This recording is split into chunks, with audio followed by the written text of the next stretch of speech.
ആകാശവാണി.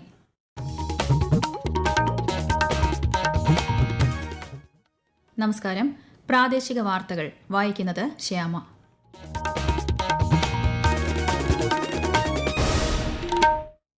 പ്രധാന വാർത്തകൾ. Parliament budget സമ്മേളനത്തിന്റെ രണ്ടാം ഘട്ടത്തിന് തുടക്കമായി.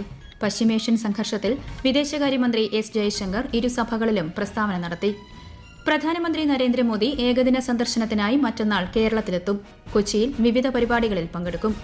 നൂതന സാങ്കേതിക വിദ്യാ വ്യവസായം വികസിക്കുന്നത് യുവജനങ്ങൾക്ക് ഏറെ പ്രയോജനപ്പെടുമെന്ന് മുഖ്യമന്ത്രി പിണറായി വിജയൻ.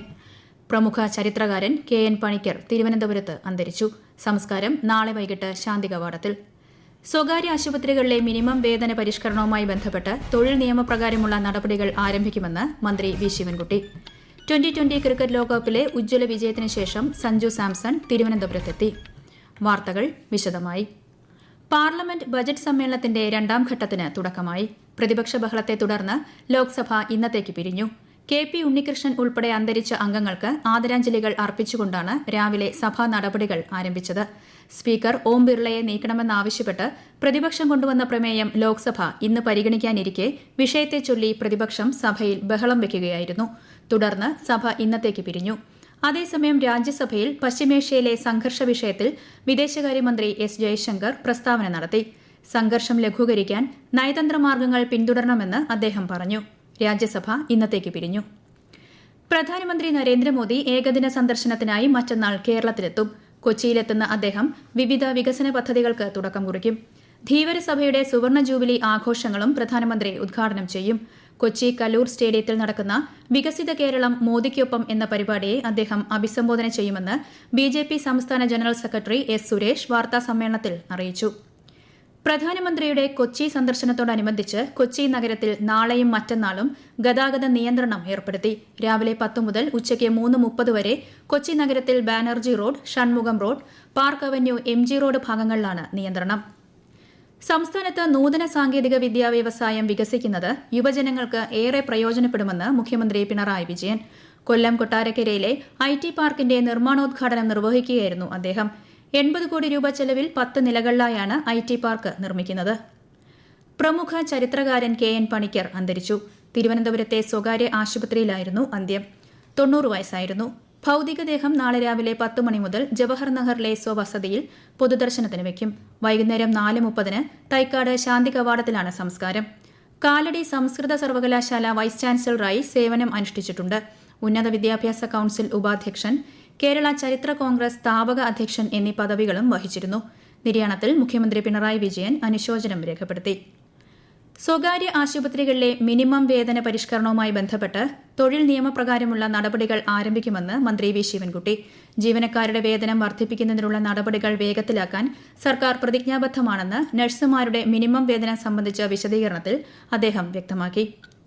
സംസ്ഥാനത്തെ സർക്കാർ ആശുപത്രികളിലെ ഡോക്ടർമാരുടെ OP സമയം ഉച്ചയ്ക്ക് 2 മണി വരെയാക്കിയ ഉത്തരവിൽ പ്രതിഷേധം അറിയിച്ച് ഡോക്ടർമാരുടെ സംഘടനയായ KGMOA തസ്തികകൾ സൃഷ്ടിച്ച് മാനവ വിഭവശേഷി വർദ്ധിപ്പിക്കുന്നതിന് പകരം ജോലി സമയം നീട്ടുന്നത് ചികിത്സയുടെ ഗുണനിലവാരത്തെ ബാധിക്കുമെന്ന് സംഘടന വ്യക്തമാക്കി.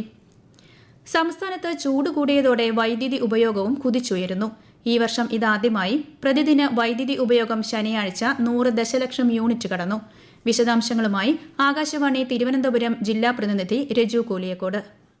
2024 ഏപ്രിൽ 3-നാണ് സംസ്ഥാനത്ത് ഇതിനു മുൻപ് റെക്കോർഡ് വൈദ്യുതി പ്രതിദിന ഉപയോഗമുണ്ടായത്. അന്ന് പ്രതിദിന ഉപയോഗം വർദ്ധിച്ചത് കാരണം വൈദ്യുതി മുടക്കം ഉൾപ്പെടെ ഗുരുതര സാഹചര്യമുണ്ടായിരുന്നു. പീക്ക് സമയത്ത് വലിയ തോതിൽ വൈദ്യുതി ഉപയോഗം ഉയരുന്നത് വിതരണ ശൃംഖലയെ പ്രതിസന്ധിയിലാക്കും. വിവിധ കരാറുകൾ വഴി പുറത്തുനിന്ന് വാങ്ങുന്നതിനാൽ വൈദ്യുതി ലഭ്യതയിൽ കുറവുണ്ടാകില്ല. എന്നാൽ ഇത് സുഗമമായി വിതരണം ചെയ്യാനുള്ള ശേഷിയിൽ പ്രതിസന്ധിയുണ്ടാക്കും. ശനിയാഴ്ച വൈദ്യുതി ഉപയോഗം 100 ദശലക്ഷം യൂണിറ്റ് കടന്നിരുന്നു. അതേസമയം ക്രമീകരണങ്ങൾ വരുത്തിയതിനാൽ ആശങ്കപ്പെടേണ്ട സാഹചര്യമില്ലെന്ന് KSEB അറിയിച്ചു. കേരളത്തിൽ ഈ വർഷം ജനുവരി 1-ന് 18 വയസ്സ് പൂർത്തിയായിട്ടും തീവ്ര വോട്ടർ പട്ടിക പരിഷ്കരണ സമയത്ത് പേര് ചേർക്കാൻ സാധിക്കാത്തവർക്ക് പട്ടികയിൽ പേര് ചേർക്കാൻ അവസരം. voters.eci.gov.in എന്ന വെബ്സൈറ്റിലൂടെയോ ECI നെറ്റ് മൊബൈൽ ആപ്ലിക്കേഷൻ വഴിയോ ബൂത്ത് തല ഓഫീസർ വഴിയോ അപേക്ഷിക്കാം. നാമനിർദ്ദേശ പത്രിക സമർപ്പിക്കാനുള്ള അവസാന തീയതി വരെയാണ് പേര് ചേർക്കാൻ അവസരം. കേന്ദ്ര യുവജനകാര്യ മന്ത്രാലയം സംഘടിപ്പിക്കുന്ന വികസിത് ഭാരത് യൂത്ത് പാർലമെന്റിന്റെ സംസ്ഥാനതല മത്സരം നാളെ തിരുവനന്തപുരത്ത് നടക്കും. Kerala university vice chancellor Mohanan Kunnummal ഉദ്ഘാടനം ചെയ്യും. ജില്ലാതലത്തിൽ വിജയിച്ച 70 പേരാണ് സംസ്ഥാന മത്സരത്തിൽ മാറ്റുരയ്ക്കുന്നത്. ഈ വാർത്തകൾ ആകാശവാണിയിൽ നിന്ന്. ആകാശവാണി വാർത്തകളും വാർത്താധിഷ്ഠിത പരിപാടികളും all India radio news Thiruvananthapuram YouTube ചാനലിലും all India radio news Thiruvananthapuram Facebook പേജിലും AR News_ തിരുവനന്തപുരം ഇൻസ്റ്റഗ്രാം അക്കൌണ്ടിലും AR News_TVM X ഹാൻഡിലും ലഭ്യമാണ്. 2020 ക്രിക്കറ്റ് ലോകകപ്പിലെ ഉജ്ജ്വല വിജയത്തിന് ശേഷം സഞ്ജു സാംസൺ തിരുവനന്തപുരത്ത് തിരികെയെത്തി. തിരുവനന്തപുരം വിമാനത്താവളത്തിൽ എത്തിയ സഞ്ജുവിന് മന്ത്രി വി ശിവൻകുട്ടിയും ആരാധകരും ആവേശകരമായ സ്വീകരണമാണ് നൽകിയത്. ഇന്ത്യ വിജയകിരീടം ചൂടിയ ടൂർണമെന്റിൽ സഞ്ജുവിന്റെ തകർപ്പൻ ബാറ്റിംഗ് പ്രകടനം നിർണായകമായിരുന്നു. 2025 സിവിൽ സർവീസ് പരീക്ഷയിൽ കേരളത്തിൽ നിന്ന് ഉന്നത വിജയം നേടിയ വിദ്യാർത്ഥികളെ സംസ്ഥാന സർക്കാർ ആദരിക്കും. നാളെ വൈകുന്നേരം തിരുവനന്തപുരത്ത് നടക്കുന്ന ചടങ്ങ് മുഖ്യമന്ത്രി പിണറായി വിജയൻ ഉദ്ഘാടനം ചെയ്യും. സംസ്ഥാന സിവിൽ സർവീസ് അക്കാദമിയുടെ ആഭിമുഖ്യത്തിലാണ് അനുമോദന പരിപാടി സംഘടിപ്പിക്കുന്നത്. ഈ വർഷത്തെ ഷീ ഷൈൻസ് പുരസ്കാരങ്ങൾ അശ്വതി തിരുനാൾ ഗൌരി ലക്ഷ്മിഭായ് തിരുവനന്തപുരത്ത് സമ്മാനിച്ചു. ചടങ്ങിൽ കേന്ദ്ര സഹമന്ത്രി ശോഭ കരന്തലജെ വീഡിയോ സന്ദേശം നൽകി. കലാമണ്ഡലം വിമല മേനോൻ, കായികതാരം KC ലേഖ, ആകാശവാണി തിരുവനന്തപുരം പ്രാദേശിക വാർത്താ വിഭാഗം മേധാവി ലെമിജി നായർ, നടിമാരായ മല്ലിക സുകുമാരൻ, അനുമോൾ തുടങ്ങിയവർക്കാണ് പുരസ്കാരം. ഭക്തിയുടെയും ആചാരപ്പെരുമയുടെയും നിറവിൽ ഗുരുവായൂർ ക്ഷേത്രോത്സവത്തിന് ഇന്ന് പരിസമാപ്തി. വിശദാംശങ്ങളുമായി ആകാശവാണി തൃശൂർ ജില്ലാ പ്രതിനിധി ഭരിത പ്രതാപ്. 10 ദിവസം നീണ്ടുനിന്ന ഉത്സവത്തിന്റെ 9ാം ദിനമായ ഇന്നലെ ഗ്രാമപ്രദക്ഷിണവും പള്ളിവേട്ടയും അതീവ ഭക്തിനിർഭരമായി നടന്നു. ഇന്ന് വൈകിട്ട് രുദ്രതീർത്ഥക്കുളത്തിലെ ആറാട്ടോടെ വിശ്വപ്രസിദ്ധമായ ഉത്സവത്തിന് പരിസമാപ്തിയാകും. ഗുരുവായൂരപ്പൻ തന്റെ നാടിന്റെ ക്ഷേമം അന്വേഷിക്കാനിറങ്ങുന്ന ഗ്രാമപ്രദക്ഷിണത്തിന് ഇന്നലെ ആയിരക്കണക്കിന് ഭക്തരാണ് സാക്ഷ്യം വഹിച്ചത്. സർവാഭരണ വിഭൂഷിതനായി സ്വർണ്ണക്കോലമേറ്റിയ ഭഗവാന്റെ തിടമ്പ് ദേവസ്വം കൊമ്പൻ ഇന്ദ്രസൻ ശിരസിലേറ്റിയപ്പോൾ ക്ഷേത്രനഗരി നാമജപങ്ങളാൽ മുഖരിതമായി. കേന്ദ്ര ടെക്സ്റ്റൈൽസ് മന്ത്രാലയത്തിന്റെ നേതൃത്വത്തിൽ കരകൌശലമേള കോഴിക്കോട് സംഘടിപ്പിക്കും. വിവിധ സംസ്ഥാനങ്ങളിൽ നിന്നുള്ള വിദഗ്ധർ മേളയിൽ പങ്കെടുക്കും. മറ്റന്നാൾ ആരംഭിക്കുന്ന മേള ഈ മാസം 17-ന് സമാപിക്കും. ഇടുക്കിയിലെ ഹൈറേഞ്ചിൽ ഹെക്ടർ കണക്കിന് കൃഷിയിടങ്ങളിൽ ഇപ്പോൾ വെണ്മയുടെ തേജസ്സും കാപ്പിപ്പൂക്കളുടെ ഗന്ധവുമാണ്. മഞ്ഞു പുതച്ച മലനിരകളിൽ വെളുത്ത പട്ടുവിരിച്ചതുപോലെ കാപ്പിപ്പൂക്കൾ വിരിഞ്ഞു നിൽക്കുന്ന നയനമനോഹര കാഴ്ച ഏവരുടെയും മനം കവരും. ആകാശവാണി ഇടുക്കി ജില്ലാ പ്രതിനിധി രതീഷ് കൃഷ്ണ തയ്യാറാക്കിയ report.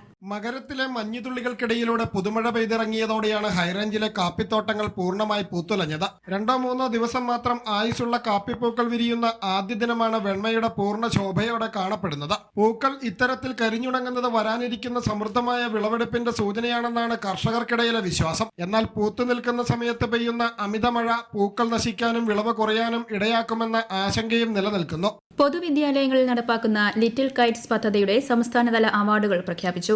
Thiruvananthapuram government girls HSS cotton hill സംസ്ഥാനത്തെ മികച്ച യൂണിറ്റിനുള്ള 3ാം സ്ഥാനം നേടി. ജില്ലയിലെ 180 ഹൈസ്കൂളുകളിലാണ് നിലവിൽ ലിറ്റിൽ കൈറ്റ്സ് യൂണിറ്റുകളുള്ളത്.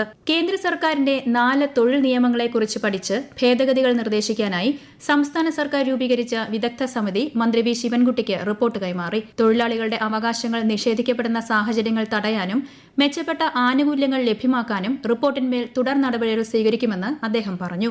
സുപ്രീംകോടതി മുൻ ജഡ്ജി ജസ്റ്റിസ് വി ഗോപാലഗൌഡ അധ്യക്ഷനായ സമിതിയാണ് റിപ്പോർട്ട് തയ്യാറാക്കിയത്. തിരുവനന്തപുരം നെടുമങ്ങാട് ബൈക്കുകൾ കൂട്ടിയിടിച്ചുണ്ടായ അപകടത്തിൽ മരണം 4ആയി. പരിക്കേറ്റ് തിരുവനന്തപുരം മെഡിക്കൽ കോളേജിൽ ഗുരുതരാവസ്ഥയിൽ ചികിത്സയിലിരുന്ന ഉഴമലക്കൽ സ്വദേശി അഭിനവാണ് മരിച്ചത്. ശബരിമല സ്വർണ്ണ അപഹരണ കേസിൽ ദേവസ്വം ബോർഡ് മുൻ അംഗം N വിജയകുമാറിന്റെ ജാമ്യ ഹർജി കൊല്ലം വിജിലൻസ് കോടതി തള്ളി. ആരോഗ്യ പ്രശ്നങ്ങൾ ചൂണ്ടിക്കാട്ടിയാണ് ജാമ്യ ഹർജി നൽകിയത്. മലപ്പുറത്ത് രോഗിയെ ചികിത്സിക്കുന്നതിൽ വീഴ്ച വരുത്തിയ സ്വകാര്യ ആശുപത്രിക്കെതിരെ നടപടിയെടുത്ത് ഉപഭോക്തൃ കമ്മീഷൻ. പെരുമ്പടപ്പ് സ്വദേശിക്ക് 4,93,736 രൂപ നഷ്ടപരിഹാരം നൽകാൻ കമ്മീഷൻ ഉത്തരവിട്ടു. മുഖ്യമന്ത്രിയുടെ വിദ്യാർത്ഥി പ്രതിഭാ പുരസ്കാരം വിതരണം നാളെ തിരുവനന്തപുരത്ത് നടക്കും. വൈകിട്ട് വഴുതക്കാട് സർക്കാർ വനിതാ കോളേജ് ഓഡിറ്റോറിയത്തിൽ മന്ത്രി ആർ ബിന്ദു നിർവഹിക്കും. പ്രധാന വാർത്തകൾ വീണ്ടും. പാർലമെന്റ് ബജറ്റ് സമ്മേളനത്തിന്റെ 2ാം ഘട്ടത്തിന് തുടക്കമായി. പശ്ചിമേഷ്യൻ സംഘർഷത്തിൽ വിദേശകാര്യമന്ത്രി S ജയശങ്കർ ഇരുസഭകളിലും പ്രസ്താവന നടത്തി. പ്രധാനമന്ത്രി നരേന്ദ്രമോദി ഏകദിന സന്ദർശനത്തിനായി മറ്റന്നാൾ കേരളത്തിലെത്തും. കൊച്ചിയിൽ വിവിധ പരിപാടികളിൽ പങ്കെടുക്കും. നൂതന സാങ്കേതിക വിദ്യാ വ്യവസായം വികസിക്കുന്നത് യുവജനങ്ങൾക്ക് ഏറെ പ്രയോജനപ്പെടുമെന്ന് മുഖ്യമന്ത്രി പിണറായി വിജയൻ. പ്രമുഖ ചരിത്രകാരൻ KN പണിക്കർ തിരുവനന്തപുരത്ത് അന്തരിച്ചു. സംസ്കാരം നാളെ വൈകിട്ട് ശാന്തി കവാടത്തിൽ. സ്വകാര്യ ആശുപത്രികളിലെ മിനിമം വേതന പരിഷ്കരണവുമായി ബന്ധപ്പെട്ട് തൊഴിൽ നിയമപ്രകാരമുള്ള നടപടികൾ ആരംഭിക്കുമെന്ന് മന്ത്രി വി ശിവൻകുട്ടി. 2020 ക്രിക്കറ്റ് ലോകകപ്പിലെ ഉജ്ജ്വല വിജയത്തിന് ശേഷം സഞ്ജു സാംസൺ തിരുവനന്തപുരത്തെത്തി. പ്രാദേശിക വാർത്തകൾ കഴിഞ്ഞു. അടുത്ത വാർത്താ പ്രക്ഷേപണം രാത്രി 7:25.